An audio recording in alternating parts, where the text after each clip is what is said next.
അപ്പോൾ അതവിടെ ചെമ്മീൻ നല്ലോണം മസാല ചേർത്ത് വെച്ചിട്ടുണ്ട് കേട്ടോ. ഇനി ഇതൊന്ന് ഫ്രൈ ആക്കി എടുക്കണം. അതിനുവേണ്ടി ഒരു പാൻ വെച്ചിട്ടുണ്ട്, അതിലേക്ക് കുറച്ച് എണ്ണ ഒഴിച്ചിട്ടുണ്ട്. ഇനി നല്ലോണം ഒന്ന് വറുത്തെടുക്കണം കേട്ടോ. ഇത് എന്തിനാ വറുത്തെടുക്കണമെന്നല്ല, നമ്മൾ ചെമ്മീൻ ബിരിയാണി വെക്കാൻ പോവാൻ കേട്ടോ. നമ്മൾ ഇതുവരെ ചെമ്മീൻ ബിരിയാണി വെച്ചിട്ടില്ല. ഞാൻ കഴിച്ചിട്ടുണ്ടെങ്കിലും സ്വന്തമായിട്ട് വെച്ച് നോക്കിയിട്ടില്ല കേട്ടോ. അപ്പോൾ എങ്ങനെയുണ്ട് എന്തൊന്നും അറിയില്ല. അപ്പോൾ ഒന്ന് ട്രൈ ചെയ്ത് നോക്കുക കേട്ടോ.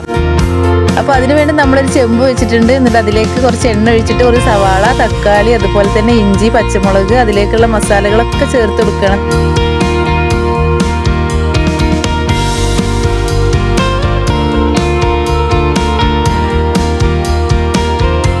എന്നിട്ട് നല്ലോണം അത് വഴറ്റി വന്നതിന് ശേഷം നമ്മൾ എന്ത് ചെയ്യണം, നമ്മൾ നേരത്തെ വേവിച്ച് വെച്ച ചെമ്മീൻ അതിലേക്ക് ഇട്ടിട്ട് ഒന്ന് ജസ്റ്റ് ഒന്ന് ഇളക്കി കൊടുക്കുക. ചെമ്മീൻ ഇട്ടതിന് ശേഷം നല്ലോണം ഇളക്കി കൊടുക്കരുത് കേട്ടോ, കാരണം അത് ഉടഞ്ഞു പോട്ടോ. പിന്നെ അതിന് ശേഷം നമ്മൾ റൈസ് വേവിച്ച് വെച്ചിട്ടുണ്ട്, ആ റൈസ് അതിലേക്ക് ഇട്ട് കൊടുക്കുക. അപ്പോൾ അവിടെ നമ്മളെ ചെമ്മീൻ ബിരിയാണി റെഡി ആയിട്ടുണ്ട്. വളരെ ഈസി ആയിട്ട് നമുക്ക് വെക്കാൻ പറ്റും. അപ്പോൾ കഴിച്ചു കഴിഞ്ഞപ്പോൾ എല്ലാവരും നല്ല ടേസ്റ്റ് ഉണ്ടെന്ന് പറഞ്ഞു കേട്ടോ. നമുക്ക് നല്ല പേടി ഉണ്ടായിരുന്നു ഫസ്റ്റ് ആയിട്ട് വെക്കുമ്പോൾ, നമുക്ക് അങ്ങനെയുള്ളല്ലേ. അപ്പോൾ എന്തായാലും കുട്ടികൾക്കും എല്ലാവർക്കും ഇഷ്ടമായി. സാധാരണ നമ്മൾ ചിക്കനും ബീഫും ഒക്കെ വെക്കുന്നതിനേക്കാളും ഒന്നും കൂടി ടേസ്റ്റ് തോന്നിയിട്ടെങ്കിൽ ചെമ്മീൻ ബിരിയാണിക്ക്. അപ്പോൾ ഇതാ നിങ്ങളെല്ലാവരും ഞെട്ടിച്ചുകൊണ്ട് ഞങ്ങൾ ഞെട്ടിക്കൽ ചെമ്മീൻ ബിരിയാണി ഇവിടെ ഉണ്ടാക്കിയിട്ടുണ്ട് കേട്ടോ. അപ്പോൾ എല്ലാവരും ഒന്ന് ട്രൈ ചെയ്ത് നോക്കുക.